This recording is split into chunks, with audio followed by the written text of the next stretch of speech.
Hey people, time for me to share again. See a lot of people doing videos about the stuff I like that I generally watched for years, and I thought, it's time for me to give my 2 cents about things that I've seen online with the videos that I have. Opinions are like assholes, everybody has one.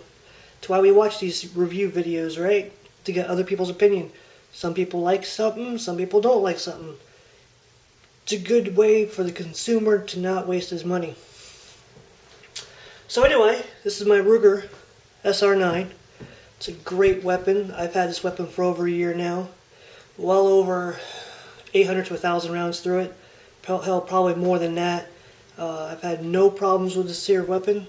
I think I had one failed to fire around 150 round or so, somewhere around there, between 125 150. I don't blame that on this weapon. I blame that on the cheap ammo that I was using. I had some friends of mine wanting to go to the range. I went to Wally World, picked up that cheap Tula steel case ammo. I think it's steel case, and I got one failed to fire out of there. Ever since, everything I've ever thrown at this here weapon has been perfect. No failed to fires, no stovepipes, no failed to feeds, nothing. Now, do what everybody else does. Go ahead and safety check it. Right now I got some snap caps in there. Let me adjust my camera a little bit. There we go. It's got some snap caps. Nothing in the chamber. Completely empty. See through the magazine. But this weapon is safety checked. Okay. Now, just to get that out of the way, I thought I'd show you what comes in the box. Since I do have the box, I retain all my boxes. Just because you never know if you might sell something. You usually get a few dollars more if you have the original equipment that goes with it. Alright, comes with the Ruger lock. Fancy red Ruger lock, which I never use. Comes with a magazine loader. Again, this is something I never use because it tears up your followers. And what I mean by that, is if you take your magazine, my bad, and you go to load your chamber up, if you don't have a round already in your magazine, and you press this metal clip here onto the follower, it puts a mark into your follower. So I stopped using this. You can load one in, then go ahead and depress and load up your magazine. But I have a different magazine loader that I use. But that's basically it. And you have all the instructional paperwork here. The crap. But I got this for a steal, I thought at the time, for $4.09. 2 magazines, and I got it new. Okay, now let's get the box out of the way. Do want to keep the magazine out there. Try to bear with the lighting. I'm doing the best I can. I know a lot of the some of the videos I see on YouTube, one of the biggest problems I see is the lighting, adequate lighting. So I got my windows open, my lights turned on, and hope you guys can see everything fine. Now, a few things I can tell you about this here weapon. I could just blur it all out, or else I can try to give you a little picture here on Ruger's website. Just go zoom in there.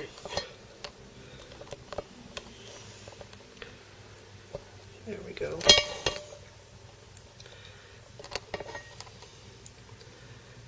We got stainless steel, which is the model I got. Hold on, let me fix my camera.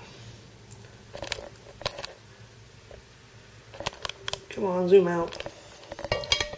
Anyway, we got the stainless steel. It's got a 4 1/4 barrel length. It's 5.52 inches high. The weight is 26.5 ounces. It's got a 1 in 10 twists. Sorry, California, and you're not approved.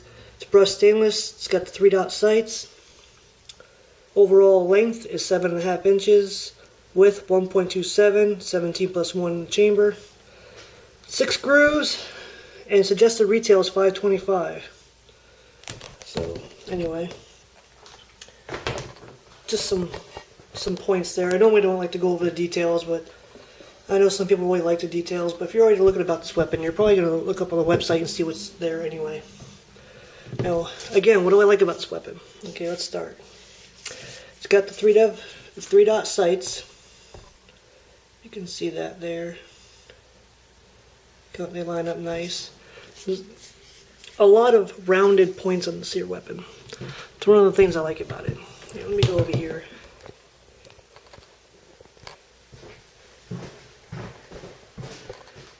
It's one of the things I really like about this here weapon is rounded front sight right here.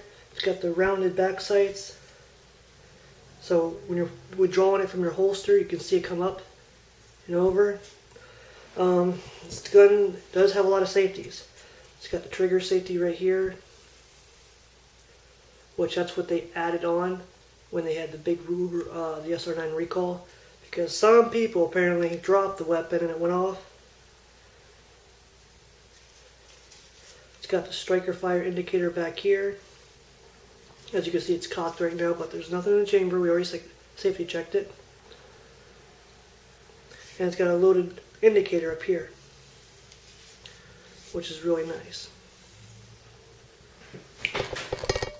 Oh, excuse me a minute. Alright, move my table back a little bit, trying to get room. You got ambidextrous mag releases right here. Revolver right here. Fits really nice in the hand. What I like about the way it fits in the hand is it's got these nice grooves right through here on both sides. It just cups it, your thumb on both sides. It's got a Picatinny rail if you want to put any accessories. A little light, laser, whatever you want. Personally, I don't really care too much for that. I like my gun to be able to fit in my holster. Comes off nice. It holds 17 plus 1 in the chamber. You see that. There's a number on there. There they are. Now, I guess I'll go ahead and take down this here weapon. Some people use a tool to take down this weapon. I don't think you need to. I mean, they say you have to use a punch. I don't use one. What I do here is you flip it over, it's a button right there. That's what people usually say they have to use a punch. I don't. That's the pin on the other side. All I do is use my finger, push in. Oh, first you gotta slide back. Slide, lock it back. Just use your finger right here. See that? Punch in the pin slides right out. See that? Then there's a little, right here is a little button you push down. Not really a button, but I guess that's the magazine disconnect. Push that down, and then you just go ahead and slide it off. I'm doing everything backwards here, I'm sorry. I'm not used to taking apart my gun backwards. But you decrease the action open and it slides right off. See how easy that is? Now, take out the spring. Voila. Take out the barrel. Voila. And that's your basically disassembly of the SR9. Clean that shit. I have, like I said, 800 to 1,000 or more rounds, and everything on this here weapon is still perfect. Still see the barrel, nice and shiny. It's perfectly clean. There's no wear on the spring. The insides here.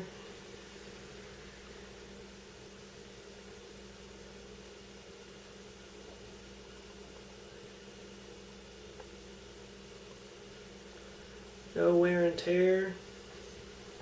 Great overall. It's been very, very durable. I shoot it pretty well. I'm no marksman, but it gets the job done. And what I like about this here too is it's got the guide rails right here. It's got inserted stainless steel guide rails. I think it's stainless steel or some type of alloy, I'm not real sure. Plus back here. So your wear parts where your slide slides back and forth onto, you know, isn't rubbing against the polymer like some guns.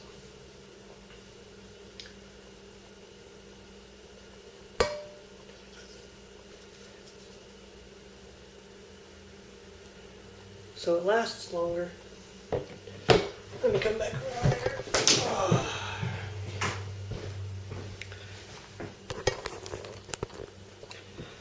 Now to reassemble this here weapon, you simply take the barrel, insert it like so. Take the spring, make sure you have that little divot goes right up in there. Slide that back in. Some people say the Glocks are easy to take down, which they are. But the Ruger SR9 is no slouch. Slide it back, and it is toolless. Slide the pin back right there in that little hole, snap it in. It locks in place, it don't come out. And then you cycle the weapon. Yeah, some people don't like that, I know. I don't normally do that a lot.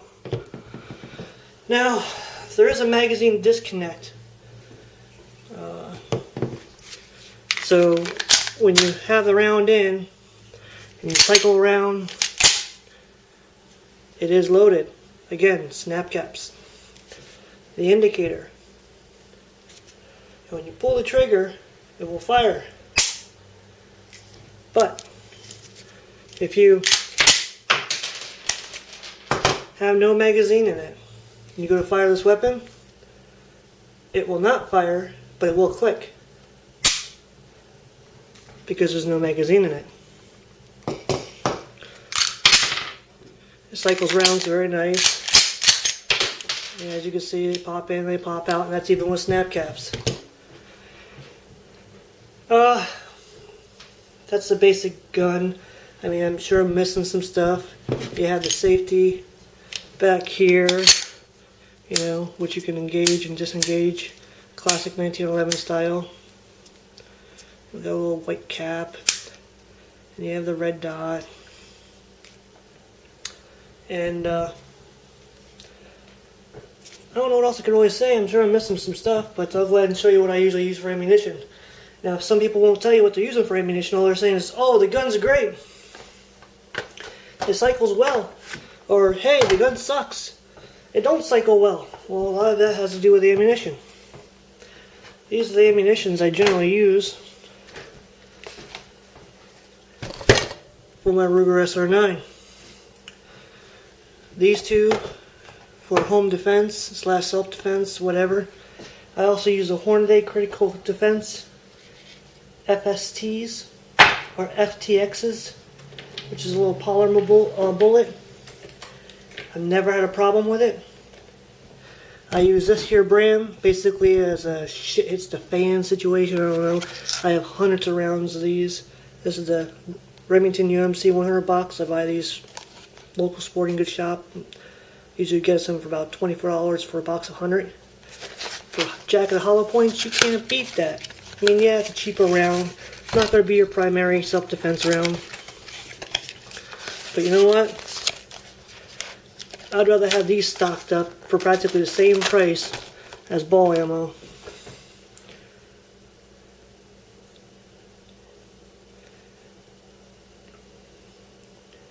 Oh well, the camera's not wanting to focus. But you know, they're decent little ammo. That's what the ballpoint looks like. They have a little hollow point. I've read some reviews and I've seen some videos, and they actually fare up pretty well. This is my primary target ammo. Spear Lawman, 9mm 124, total metal jackets, cycle these all the time. I've also used the Federal Champion, as low as the Federal Champion, and it has no problem cycling those Federal Champions. What about plus P rounds? No problem. Not something I normally use all the time, but you know, you got to keep up with what you practice with. So this is my primary load, the Gold Dot 124 plus P, and my secondary backup round from my SR9, the Ranger T Series 124. Look up those two ammos and you'll see some great reviews. And do I have ammo? Yeah, I think I got some good quality ammo. This is only some of what I got, but this gun will cycle all of these. This is all premium rounds. Yeah, I keep these little things in here to keep the moisture out.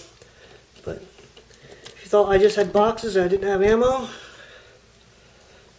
it cycles these here Ranger T Series jacket hollow points, no problem.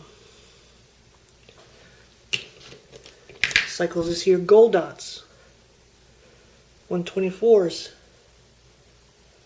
plus Ps and non-plus Ps. Come on, no problem.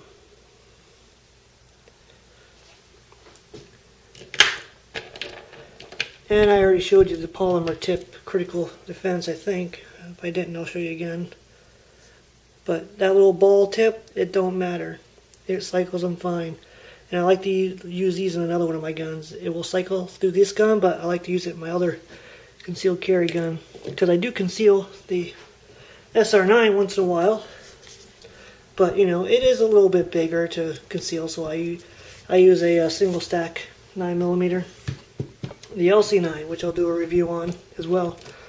And if you're into the big boys, this is the 147 grain. The 147 grain Gold Dots.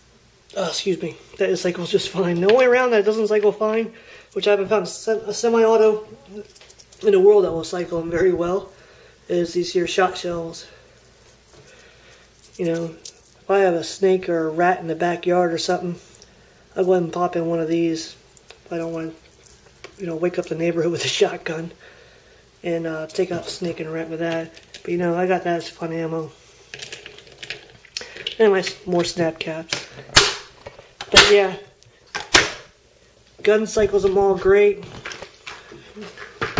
Ruger SR9.